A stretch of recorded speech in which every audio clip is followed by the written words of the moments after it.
So hello friends, welcome to channel Vigyan education में आप सभी का स्वागत है। और आज हम लोग देखेंगे पास्ट टेंस। क्या देखेंगे? Past tense. हम इसे पिछले वीडियो पार्ट 1 और पार्ट 2 में जो आप सभी को बतलाए थे कि प्रेजेंट टेंस का present indefinite, present continuous and present perfect बताए थे। लेकिन आपको एक चैप्टर ने बताया प्रेजेंट परफेक्ट कंटिन्यूअस। हम इसलिए नहीं बताए क्योंकि पहले हम प्रेजेंट टेंस का ये 3 चैप्टर कंप्लीट कर दिए।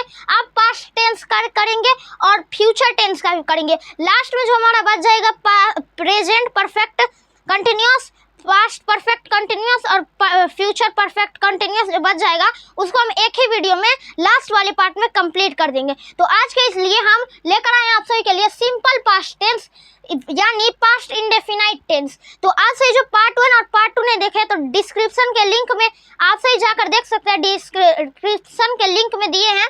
तो चलिए इस वीडियो को हम बिना देरी के स्टार्ट करते हैं। तो उससे पहले आपसे मेरे चैनल को सब्सक्राइब कर ले। चलिए स्टार्ट करते हैं। तो क्या सिंपल पास्ट टेंस, क्या सिंपल पास्ट टेंस यानी सिंपल पास्ट टेंस को हम बोलेंगे पास्ट इंडेफिनाइट टेंस। क्या बोल सकते हैं हम? पास्ट इंडेफिनाइट टेंस भी बोल सकते हैं सिंपल पास्ट टेंस को, ठीक है। और इसका पहचान कैसे होता है, हम पहचान इसका कैसे करेंगे, ठीक है। तो जिस वाक्य के अंत में आ, ई, ए, या, ये आए तो हम समझ जाएंगे कि वो कौन सा टेंस है, पास्ट इंडेफिनाइट टेंस है। कौन सा टेंस है? पास्ट इंडेफिनाइट टेंस है, ठीक है। तो अब हम सेंटेंस कौन स्ट्रक्चर के बेस पे कैसे बनाएंगे? तो अफर्मेटिव सेंटेंस जो हमारा रहेगा तो उस पे लगेगा सब्जेक्ट एस यानी subject plus V2 plus object. क्या पहले सब्जेक्ट लगाना है जो हमारा सब्जेक्ट है, उसका बाद वर्ब का सेकेंड फॉर्म लगाना है, उसके बाद जो हमारा ऑब्जेक्ट रहेगा, ठीक है। निगेटिव फॉर्म में subject plus did plus not plus V1 plus object. पहले सब्जेक्ट लगाना, उसके बाद डिड लगाना, उसके बाद नॉट लगाना, उसके बाद V1 लगाना, उसके बाद ऑब्जेक्ट लगाना। क्या लगाना? सबसे पहले सब्जेक्ट, उसके बाद डिड, उसके बाद नॉट, उसके बाद V1, उसके बाद आपका ऑब्जेक्ट, ठीक है। आ जाते हैं हम इंट्रोगेटिव पे। किस पे? इंट्रोगेटिव पे यानी प्रश्नवाचक पे। पहले did plus subject plus V1 plus object plus question mark. हमें याद रखना है क्वेश्चन मार्क को छोड़ना नहीं है। अगर हम क्वेश्चन मार्क को, जो क्वेश्चन इंट्रोगेटिव सेंटेंस है और उसमें हम क्वेश्चन मार्क का प्रयोग नहीं कर रहे हैं तो हमारा वो रॉन्ग हो जाएगा, ठीक है। रॉन्ग क्वेश्चन आंसर हो जाएगा। तो सबसे पहले डिड का प्रयोग करना है पास्ट इंडेफिनाइट टेंस में, उसका सब्जेक्ट लगेगा, उसका V1 plus object plus question mark. आ जाते हैं आई निगेटिव यानी इंट्रोगेटिव ऐसा वाक्य जिसमें क्वेश्चन भी पूछा जाए वो भी निगेटिव फॉर्म में यानी नहीं में। तो सबसे पहले उसमें लगाना है did plus subject plus not plus V1 plus object plus question mark, क्योंकि इसमें भी इंट्रोगेटिव निगेटिव है तो इंट्रोगेटिव का प्रयोग हो रहा है तो इसीलिए इसमें भी इंट्रोगेशन साइन लगाएंगे, ठीक है। अब आ जाते हैं हम WH फैमिली पे। किसमें? WH फैमिली हम पार्ट 1 और पार्ट 2 में भी आप सभी को बतलाए थे पूरे डिटेल में। WH फैमिली ऐसे वर्ड को कहते हैं जो WH यानी हो गया what, when, where, when, win, ठीक है, ये सब होता है। तो सबसे पहले WH वर्ड जैसे व्हेन, व्हाट ये यूज करेंगे। WH वर्ड को यूज करना, उसका did plus subject plus V1 plus object plus question mark, क्योंकि इसमें WH फैमिली तो व्हाट WH फैमिली है, व्हेन WH फैमिली है, वेयर WH फैमिली है, लेकिन इसमें वेयर कहाँ क्वेश्चन पूछ रहा है तो इसीलिए क्वेश्चन मार्क लगेगा। क्या लगेगा? क्वेश्चन मार्क लगेगा। तो आपसे स्ट्रक्चर कैसे कैसे बनाना है वो समझ गए होंगे। लेकिन हम जो प्रेजेंट टेंस का सभी जितना 3 चैप्टर पढ़े हैं, present indefinite, present perfect, present continuous, उसमें जो अफर्मेटिव सेंटेंस था, निगेटिव सेंटेंस था, इंट्रोगेटिव निगेटिव और WH फैमिली, सभी का जो भी वर्ब का फॉर्म रहता था वो सभी सेम रहता था। जिसमें अगर V3 लगता था तो सभी में V3 लगता ही था। लेकिन इस पास्ट में है अफर्मेटिव में V2, निगेटिव में V1, इंट्रोगेटिव में V1, इंट्रोगेटिव निगेटिव में V1 और WH में V1। तो इसमें एक ही है, इसीलिए इस स्ट्रक्चर को हमें याद रखना पड़ता है। तो इसको आप सभी याद रख सकते हैं, इसको याद करके आप याद रख सकते हैं जिससे आपको ज़्यादा इजी होगा आपको कोई भी ट्रांसलेशन बनाने में। तो अब हम एग्जाम्पल से समझाते हैं। वह चला गया, क्या है, वह चला गया, ही वेंट। अब ये क्या है, अफर्मेटिव सेंटेंस है, वह चला गया। इसमें या आ रहा है, क्या आ रहा है, या का पहचान है, ये क्या हो गया, ये कौन सा सेंटेंस है, पास्ट इंडेफिनाइट टेंस है। कौन है, पास्ट इंडेफिनाइट टेंस है। तो इसमें या आ रहा है तो यानी पास्ट इंडेफिनाइट टेंस है। तो अब हम इसको स्ट्रक्चर से समझाते हैं। वह क्या है, वह हमारा सब्जेक्ट है, क्या है, सब्जेक्ट है। तो वह का यानी ही।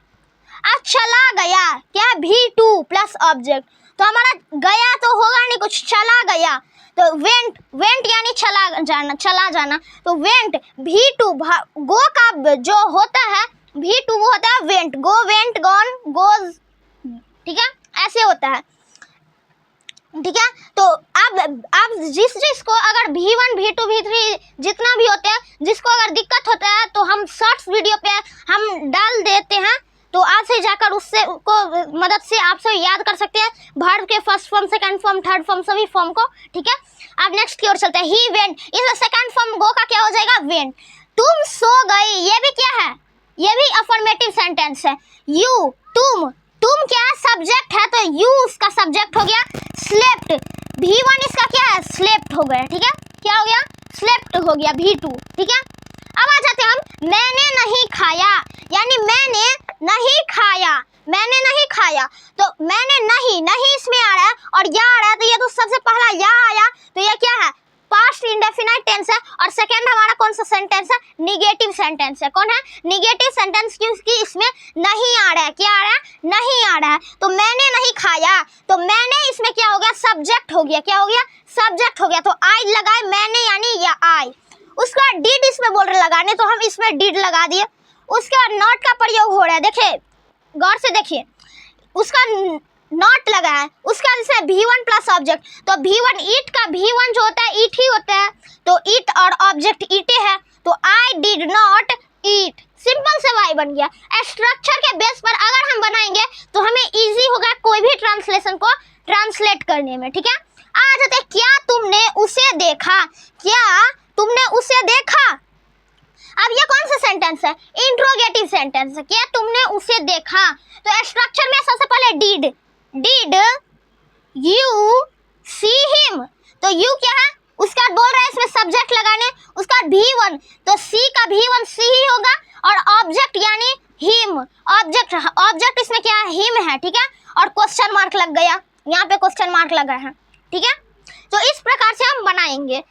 क्या तुमने मुझे नहीं बुलाया। अब इसमें सबसे पहले तो या का प्रयोग हो रहा है, ये सबसे पहले क्या हो गया, पास्ट इंडेफिनाइट टेंस हो गया। सेकंड इसमें नहीं आ रहा है, तो ये निगेटिव सेंटेंस भी हो गया। और थर्ड इसमें क्या आ रहा है, तो ये इंट्रोगेटिव निगेटिव सेंटेंस है। कौन है, इंट्रोगेटिव निगेटिव सेंटेंस है, ठीक है। तो क्या तुमने मुझे नहीं बुलाया।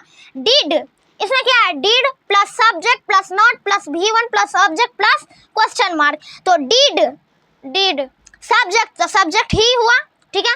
इसमें ही, क्या तुमने मुझे नहीं बुलाया, तो डिड ही। नॉट, उसका नॉट का प्रयोग हो रहा है, नॉट कॉल मी, V1 इसमें प्रयोग हो रहा है, तो कॉल का V1 कॉल ही होता है, और मी ऑब्जेक्ट, कॉल मी, क्या हो गया, डिड ही नॉट कॉल मी, क्या तुमने मुझे नहीं बुलाया। और उसके बाद लास्ट में हमें क्या लगाना है, क्वेश्चन मार्क लगाना है, क्या लगाना है, क्वेश्चन मार्क, ठीक है।